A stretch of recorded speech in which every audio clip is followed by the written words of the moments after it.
اعوذ باللہ من الشیطان الرجیم بسم اللہ الرحمن الرحیم وبہ نستعین وہو خیر ناصر ومعین وصلی اللہ علی سیدنا مولانا بالقاسم محمد وآلہ الطیبین الطاہرین ولعنۃ اللہ علی اعدائہم اجمعین اما بعد۔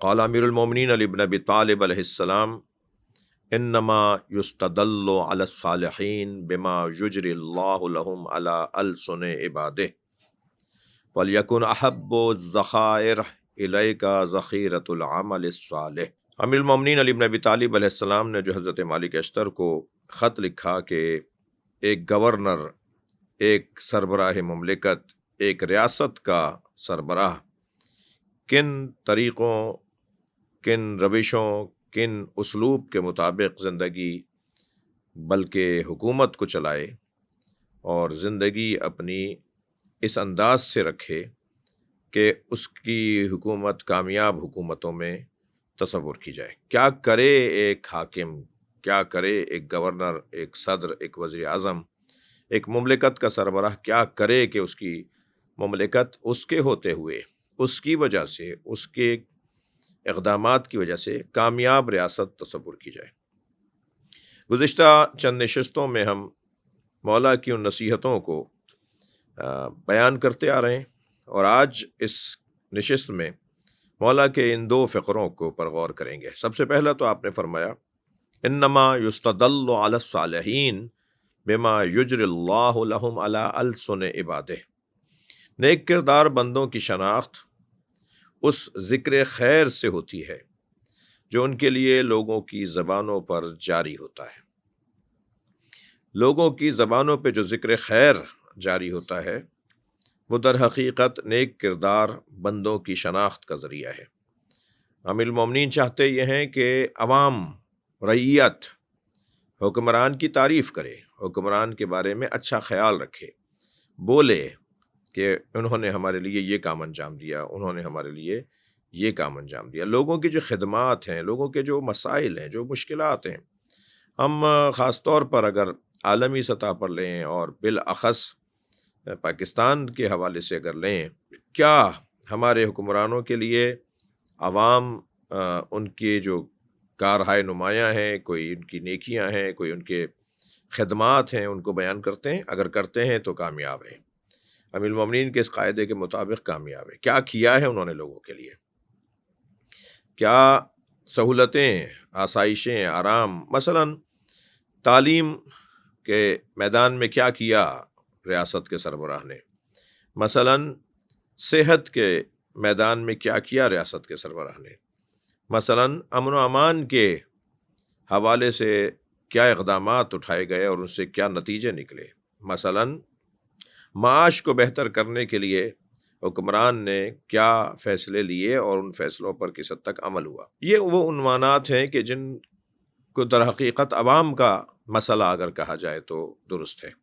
لوگوں کے مسئلے ہیں یہ، صحت کا مسئلہ، تعلیم کا مسئلہ، امن و امان کا مسئلہ، معاش کا مسئلہ، روزگار کا مسئلہ، یہ بہت بڑے مسائل ہیں جو کسی مملکت کو اٹھاتے ہیں، اور ان کی بے توجہی، ان سے لا تعلقی مملکت کو نقصان پہنچاتے ہیں۔ عوام جب تعریف کرتے ہیں، لوگ، کیونکہ مولا فرما رہے ہیں نیک کردار بندوں کی شناخت اس ذکر خیر سے ہوتی ہے جو ان لوگوں کی زبانوں پر جاری ہوتا ہے، جو لوگوں کی زبانوں پر جاری ہوتا ہے۔ تو اب ان میدانوں میں کیا کیا؟ تو ہمیں دیکھنا یہ ہے کہ امیر المومنین کی اس نصیحت کے مطابق ہمارے حکمران عوام کے نزدیک مطلوب، محبوب، پسندیدہ ہیں، تعریفیں ہو رہی ہیں، ان کے بارے میں اچھے خیالات ہیں۔ ممکن ہے کوئی سیاسی رجحانات اور سیاسی تناؤ کھچاؤ اور گروپنگ اور پارٹیوں کے جو سیاست ہوتی ہے، اس میں ممکن ہے کہ کسی کی خدمات کو کوئی چھپائے کہ نہیں یہ انہوں نے نہیں کیا، تو وہ بات معلوم ہو جاتی ہے، وہ بات محسوس ہو جاتی ہے کہ کام تو ہوا ہے، کام تو کیا ہے۔ بعض اوقات چھپایا جا رہا ہوتا ہے، اور بعض اوقات جن لوگوں کا کام ہے بتانا، وہ اچھا بتا نہیں پاتے۔ یعنی اگر کوئی اچھا فیصلہ ہوا ہے، اس کا نتیجہ بھی ہے، مگر بہت سے لوگوں کی توجہ نہیں ہے اس کی طرف۔ تو جو صحافی برادری ہے، یہ جو ٹیچرز ہیں، اساتذہ ہیں، یہ جو گویا اسی شعبے کے افسران ہیں، ان کا کام ہے کہ وہ لوگوں تک بتائیں، پہنچائیں کہ ہم نے یہ کیا ہے آپ کے لیے، کوئی عیب نہیں ہے اس میں، بتانا چاہیے۔ اور جب لوگوں تک ان کے مسائل پہنچیں گے، لوگ ان کو دیکھ لیں گے، تو پھر خود بخود لوگ تعریف بھی کریں گے۔ یہ جو تعریف ہے، یہ خود ایک امیر المومنین کے اس قاعدے کے مطابق یہ ذکر خیر جو ہے، یہ جو تعریف ہے، یہ جو ذکر خیر ہے، یہ در حقیقت نیک کردار بندوں کی شناخت ہے۔ دوسرے فقرے میں حضرت فرماتے ہیں فَلْيَكُنْ أَحَبُّ الذَّخَائِرِ إِلَيْكَ ذخیرۃ العمل الصالح، تمہارا محبوب ترین ذخیرہ عمل صالح ہونا چاہیے۔ وَتَوَاصَوْا بِالْحَقِّ وَتَوَاصَوْا بِالصَّبْرِ، اس سے پہلے ہے ان الانسان لفی خسر ان الذین آمنوا وعملوا الصالحات۔ یہ جو عمل صالح ہے، یہ در حقیقت انسان کے بہترین اور محبوب ترین ذخیروں میں سے ہونا چاہیے۔ کیا ذخیرہ کیا بھئی آپ نے؟ کتنا مال، کتنا سونا، کتنی چاندی، کتنے درہم و دینار، کیا ذخیرہ کیا ہے؟ سب سے بڑا ذخیرہ، سب سے محبوب ذخیرہ مولا علی کے نزدیک عمل صالح ہے۔ عمل صالح بہترین ذخیرہ ہے۔ یعنی آپ صدقہ جاریہ کے طور پہ کام چھوڑ کے جا رہے ہیں، آپ چلے جائیں گے مگر یہ روڈ رستے، مگر یہ تعلیمی نظام، مگر یہ ہاسپٹل، صحت کے معاملات، یہ امن و امان کا یقینی ہونا، یہ گویا عمل صالح ہے۔ یہ ہے ذخیرہ گویا آخرت۔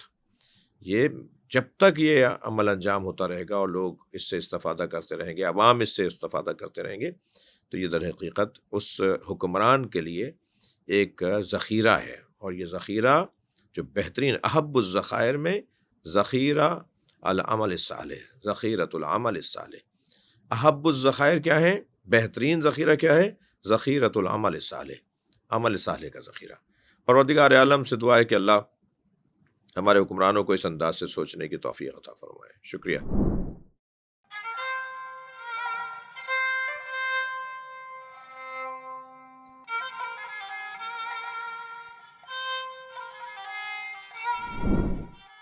آغا صاحب السلام علیکم، میرا سوال یہ ہے کہ اگر میں نے والدین کے ساتھ شدید بد اخلاقی کی ہے اور وہ اس دنیا سے گزر چکے ہیں تو میرے لیے کوئی راہ ہے؟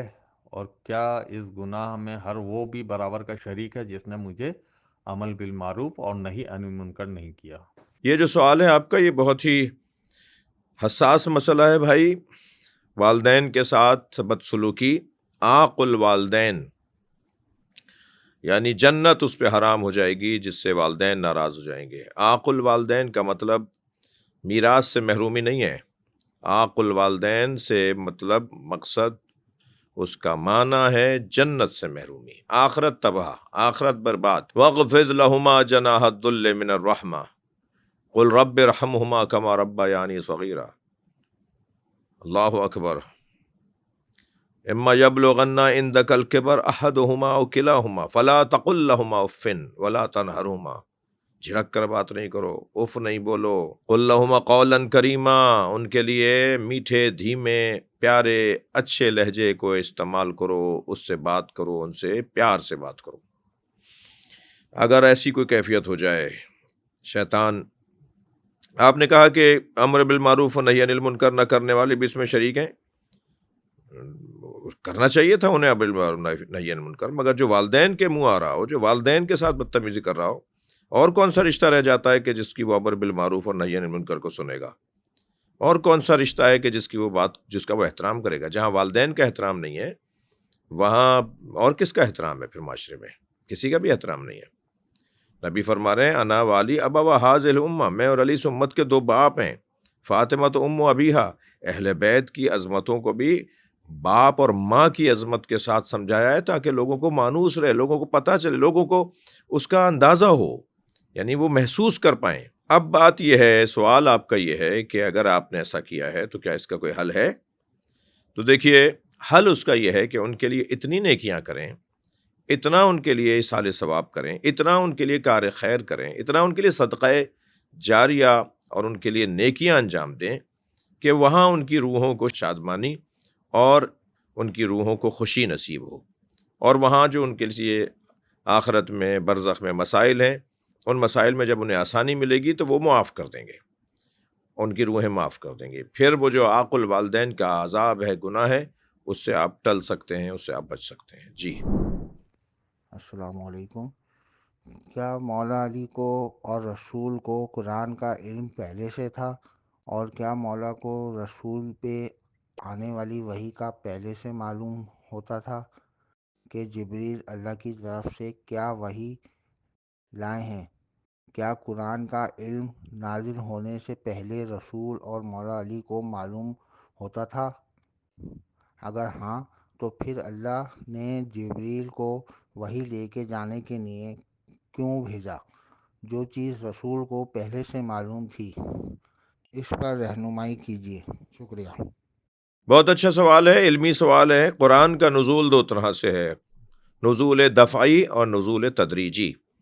اس عالم مادہ میں جب قرآن اترا ہے تو دو طرح سے اترا ہے. شب قدر میں دفعتاً قرآن نازل ہوا ہے، اور 23 برس تک اعلان نبوت کے بعد، یا اگر کہیے اعلان نبوت سے پہلے، یعنی نبی مکرم کی آمد سے لے کر، اس دنیا میں آمد سے لے کر، اور آپ کی 63 برس کی زندگی ظاہری طور پر تمام ہونے تک جو آپ پر مسلسل آیات نازل ہوتی رہیں، وہی نازل ہوتی رہی، وہ نزول تدریجی ہے، وہ ترتیبی ہے، تدریجی ہے. اور قرآن اس طرح سے اس عالم مادہ میں دو طرح سے اترا. مگر کیا جبریل امی علیہ السلام جو قرآن نبی مکرم پر وہ دفعی ہو یا تدریجی ہو نازل کرنے کا کام رکھتے تھے، ان کی ذمہ داری تھی، تو کیا وہ نبی کو پڑھانے آتے تھے؟ نبی کو پہلی دفعہ بات پتہ چلتی تھی؟ نبی کے لیے وہ ایک نئی بات ہوتی تھی، یا نہیں سرکار کو بات پہلے سے پتہ تھی؟ تو اب یہاں وہ سوال اٹھے گا کہ اگر پہلے سے پتہ تھی تو جو چیز پتہ تھی اسے دوبارہ کیوں بتایا جا رہا ہے؟ پہلی بات تو یہ کہ سرکار دو جہاں کا وجود، آپ کی جو تخلیق ہے وہ علم کے ساتھ ہے. آپ کو علم کے ساتھ خلق کیا گیا ہے. آپ جب سے خلق ہوئے ہیں، اس وقت سے عالم خلق ہوئے ہیں. قرآن مجید جو کتاب مکنون ہے، یعنی جو مادی دنیا کے اندر قرآن اترا ہے، اس کے علاوہ ایک اور قرآن کا وجود قرآن نے بیان کیا ہے، وہ ہے کتاب مکنون فی لوح محفوظ لا یمسہ الا المطہرون. وہ جو لوح محفوظ پر قرآن ہے، وہ قرآن اترنے سے پہلے کا جو پہلے سے قرآن ہے، وہ مادی دنیا میں اترنے سے پہلے کا جو قرآن ہے، وہ تو سوائے صاحبان طہارت کے وہاں رسائی کسی کو نہیں ہے. تو صاحبان طہارت میں سب سے بڑا نام مولا نبی کا ہے، سرکار دو جہاں صلی اللہ علیہ وآلہ وسلم کا ہے، پھر مولا علی کا نام ہے. تو نبی مکرم اور مولا علی قرآن کے نازل ہونے سے پہلے کتاب مکنون میں جو مطہرون کو سمجھ میں آتا ہے، جو مطہرون کے لیے ہے، یعنی ان لوگوں کے لیے، اسے پڑھ چکے تھے، وہ جانتے تھے قرآن. الرحمن علم القرآن خلق الانسان. انسان کو خلق بعد میں کیا، یعنی کون سا انسان؟ هل اتى على الانسان حين من الدهر لم يكن شيئا مذكورا انا خلقنا الانسان من نطفة امشاج نبتليه. یہ دو طرح کے انسان ہیں. ایک وہ انسان ہے کہ جس انسان کو کوئی زمانہ اس کی کے وجود سے خالی نہیں رہا، یعنی وہ زمانے سے پہلے تھا، دنیا سے پہلے تھا. وہ ایک انسان ہے جو دنیا سے پہلے. ایک انسان وہ ہے کہ جو کنکتے ہوئے پانی سے اور اچھلتے ہوئے پانی سے بنا ہے. تو وہ جو انسان ہے کہ جو اس عالم مادہ میں آنے سے پہلے بھی عالم تھا، وہ نبی مکرم کا وجود، مولا علی کا وجود ہے. اب رہ گئی بات یہ کہ جب پتہ تھا تو پھر جبریل امی کیوں لے کر آ رہے تھے؟ تو بھائی، جس کی جو ذمہ داری ہوتی ہے، جس کا جو کام ہوتا ہے، اس سے وہ کام کروانے کا مطلب ہرگز یہ نہیں ہوتا ہے کہ یہ کام میں نہیں کر سکتا تھا. کسی کا آ کر آپ کو رپورٹ دینا، گزارش سنانا، اپنی جو ہے وہ کارکردگی بتانا، وہ کیا آپ کے علم میں اضافے کا سبب ہوتا ہے یا اس کی ڈیوٹی ہوتی ہے؟ اس کا کام ہوتا ہے. جب نبی مکرم معراج پہ تشریف لے گئے تو جبریل امی علیہ السلام سے آپ بارہا جگہ جگہ پوچھتے رہے یہ کیا ہے، یہ کیا ہے، اور وہ بتاتے رہے. اس کا یہ مطلب نہیں ہے کہ آپ کو پتہ نہیں تھا، اس کا مطلب یہ ہے کہ آپ کو پتہ تھا، ان کا کام تھا بتانا، وہ اپنا کام انجام دے رہے تھے. جی السلام علیکم. میرا علامہ صاحب سے سوال ہے کہ پہلا سوال یہ ہے کہ کیا قطب شاہی آوان جو کہ حضرت عباس علیہ السلام کی اولاد ہیں، کیا وہ ہاشمی ہیں؟ اور کیا آوان قوم پر سادات والی شریعت یا احکامات لاگو ہوں گے؟ جی، قطب شاہی آوان قبیلہ جو ہے، ملک حضرات جو ہیں، وہ حضرت عباس کی نسل سے ان کا شجرہ ملتا ہے، وہ یہ کہتے ہیں. اور یقیناً ان کی تحقیق ہے وہ ان کے بارے میں، تو وہ زیادہ، میں اپنے بارے میں زیادہ بتاؤں گا، وہ اپنے بارے میں، تو ہمیں وہ بات ماننی ہوگی۔